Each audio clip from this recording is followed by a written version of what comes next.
每次看到新生的婴儿，人们总会兴致勃勃地讨论，这孩子眼睛是复刻了爸爸的深邃，还是继承了妈妈的灵动？那高挺的鼻梁，究竟是哪一方的基因占了上风？在这些充满爱意的猜测中，一个更深层、更关乎未来的问题，总会悄然浮现：孩子的智商到底随谁？夫妻中更聪明的那一方，能否将这份顶级配置毫无保留地遗传给下一代？相信所有已为人父母，或即将为人父母的你，都曾在某个瞬间，对这个基因的盲盒充满过好奇与期待。我们渴望孩子继承我们所有的优点，聪明、漂亮，仿佛这样就能为他们的人生铺就一条康庄大道。然而，今天，我想邀请你一起探讨一个比基因更神秘、比智商更长远的话题。让我们从一个所有人都熟知，但可能从未真正读懂的故事开始。这个故事的主角叫华特·迪士尼。在米老鼠之父这个光环笼罩全球之前，华特是一个屡战屡败的失败者。他并非出身名门，更没有显赫的背景，他只有一个朴素的梦想，用画笔创造一个能给人带来欢乐的世界。20岁出头，他在堪萨斯城创办了第一家公司欢笑动画坊。他以为梦想就此起航，现实却给了他一记响亮的耳光。尽管他和团队夜以继日的工作，画出了爱丽丝在卡通国的雏形，但最终公司还是因为经营不善而宣告破产。那一年，他22岁，穷困潦倒，连房租都付不起，只能靠着朋友的接济和啃食剩饭度日。他带着仅有的$40和未完成的画稿，登上了去往好莱坞的火车。那是一趟前途未卜的旅程。车窗外是飞速倒退的风景，车窗内是一个年轻人破碎又倔强的梦。在好莱坞，他和哥哥罗伊凑了$500，在叔叔的车库里成立了迪士尼兄弟工作室。这一次，命运似乎对他露出了微笑。他们创作的动画形象幸运兔子奥斯华大受欢迎，订单纷至沓来。华特以为自己终于抓住了命运的缰绳，可他没想到，更大的风暴正在酝酿。因为缺乏法律意识，他签下了一份几乎让他失去一切的合同。发行商不仅挖走了他所有的核心动画师，还利用合同漏洞，夺走了幸运兔子奥斯华的版权。当他从纽约回到洛杉矶的火车上，他不再是那个创造了幸运兔子的英雄，而是一个被釜底抽薪、一无所有的失败者。同行的妻子莉莲看着他绝望的神情，心疼地安慰他。没有人知道，在那趟漫长而压抑的火车旅途中，华特经历了怎样的内心风暴，是被彻底击垮，就此沉沦，还是在废墟之上重新点燃火种。在彻底的黑暗中，他画下了一只小老鼠的草图，他给它起名叫米奇。这就是后来风靡全球的米老鼠的诞生。它不是诞生于鲜花和掌声中，而是诞生于一次毁灭性的失败和背叛之后，诞生于一趟充满绝望与不甘的归途列车上。你以为故事到这里就结束了？不，米老鼠的成功只是另一场豪赌的开始。当所有人都沉浸在有声动画带来的狂欢中时，华特却做出了一个让所有人瞠目结舌的决定。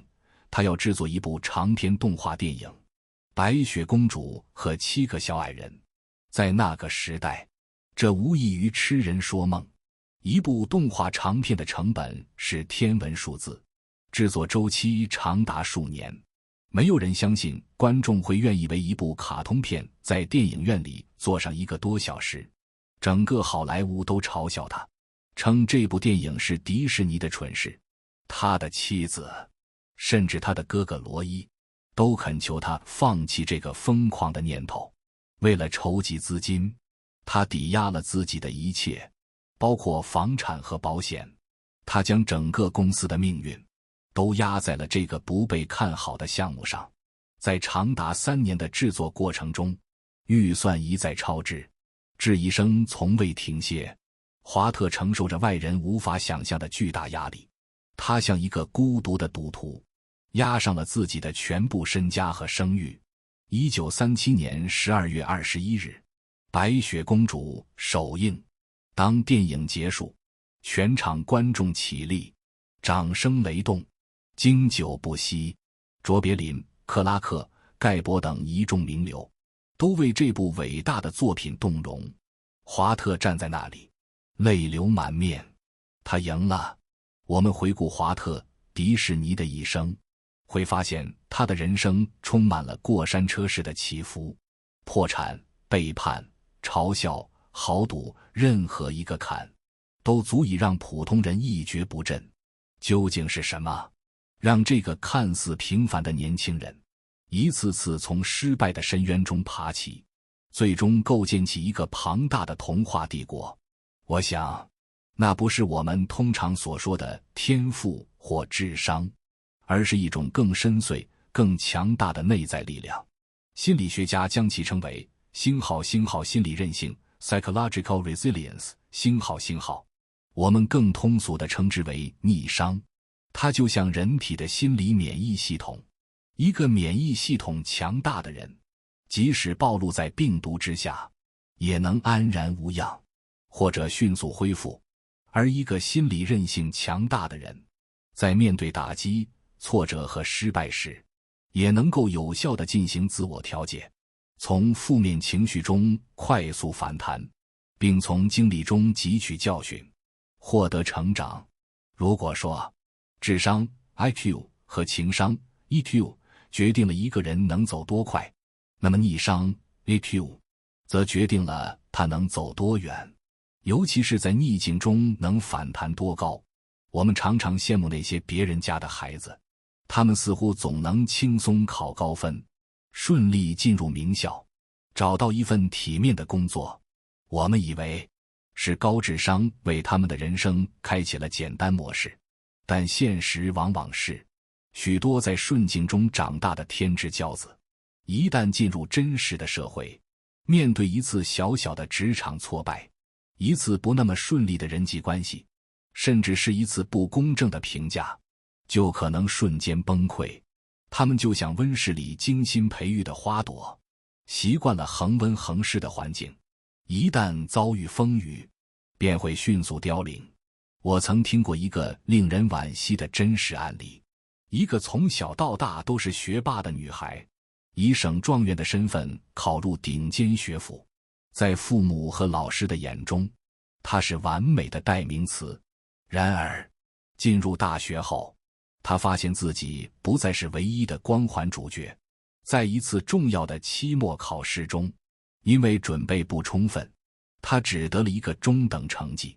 这件在旁人看来再正常不过的小事，却成了压垮他的最后一根稻草。他无法接受自己不再优秀的现实，陷入了深深的自我怀疑和抑郁，最终选择了休学。他的智商很高，但他的心理韧性却脆弱得不堪一击。他的人生剧本里只有赢，却没有输的预案。与之形成鲜明对比的是另一种孩子，他们或许没有顶尖的智商，成长过程中也磕磕绊绊，考试失利、被老师批评、和朋友吵架，这些不完美的经历，反而像一次次的心理疫苗，在他们体内悄悄构建起强大的免疫系统。当他们长大后，面对人生的风浪，反而显得更加从容和坚定，因为他们早就懂得，人生本就是一场输赢交替的游戏。跌倒了，拍拍尘土，站起来，继续走，就是最大的赢。正如那句广为流传的金句所言，所有杀不死你的，终将使你更强大。这种强大的心理韧性，并非天生，它更像一种肌肉，需要通过后天的刻意练习来锻造。而父母正是孩子最重要的健身教练。遗憾的是，在我们的文化里，我们太害怕让孩子输了。从孩子蹒跚学步开始，我们就恨不得在他周围铺满最柔软的地毯，让他永远不会摔跤。孩子参加比赛，我们比他还紧张；输了比赛，我们比他还难过，甚至会去指责裁判不公。孩子考试没考好，我们第一反应是焦虑，是如何再下一次赢回来，而不是和他一起坦然地面对这次输。我们用爱为孩子构建了一个无菌的真空罩，我们希望他的人生一帆风顺，却恰恰剥夺了他学习如何面对不顺的权利。我们忘了，一个从未输过的人，其实最输不起。那么，如何才能培养孩子的心理韧性，给予他们这份最宝贵的遗产呢？答案不在于报什么昂贵的培训班，也不在于灌输多少大道理，而在于我们日常生活的点滴互动中。第一，请允许孩子输，并教会他们如何输得漂亮。当孩子在游戏中输了，嚎啕大哭时，不要急着说不就是个游戏吗？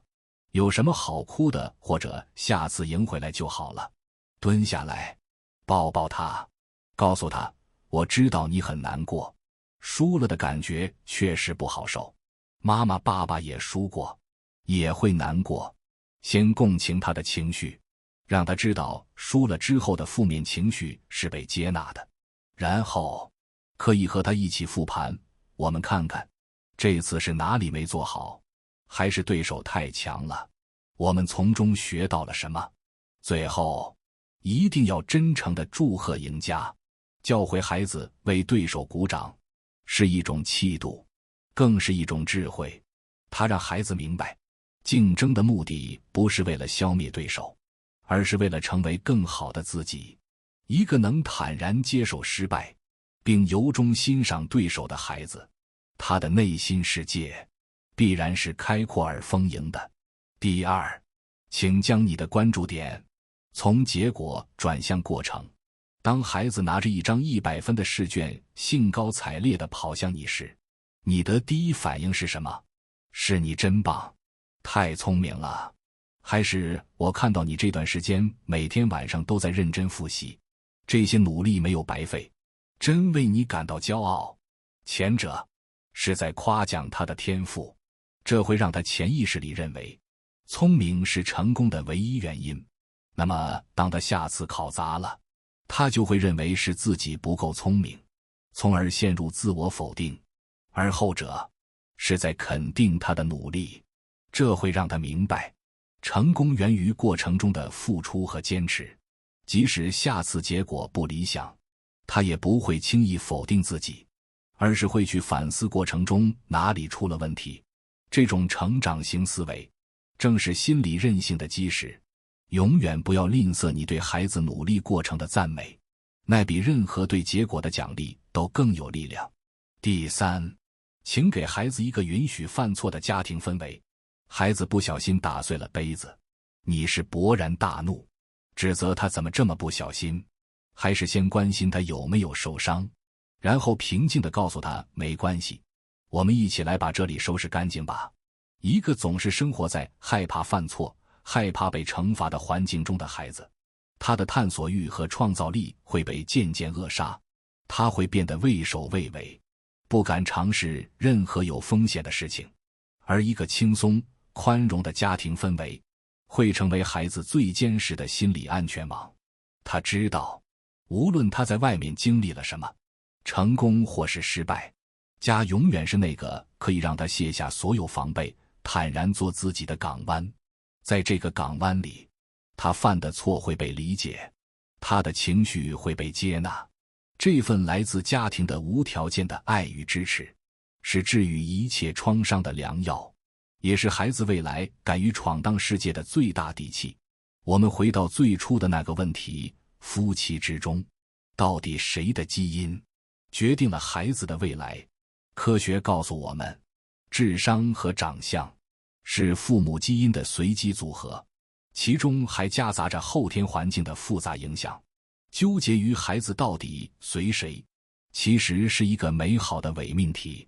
因为一个孩子未来能抵达怎样的人生高度，能拥有怎样的幸福感，起决定性作用的从来不是他从父母那里遗传了多少高智商的基因，或者多么漂亮的容貌，而是他是否从成长环境中习得了一种叫心理韧性的品格。这种品格能让他在顺境时不骄不躁，在逆境时不屈不挠，能让他在被人否定时依然能看到自己的价值，能让他在经历风雨后眼里依然有光，心中依然有爱。这才是父母能给予孩子最顶级的遗传，最无价的财富。所以，亲爱的朋友，从今天起，别再为孩子的基因盲盒而焦虑了。与其关心他遗传了谁的眼睛，不如用心去守护他看待世界的那份清澈。与其期待他拥有天才般的智商，不如身体力行地教会他如何拥抱一个输得起的人生。因为遗传给的或许只是一艘船，而你教会他如何在风浪中航行，那才是给了他一整片的星辰大海。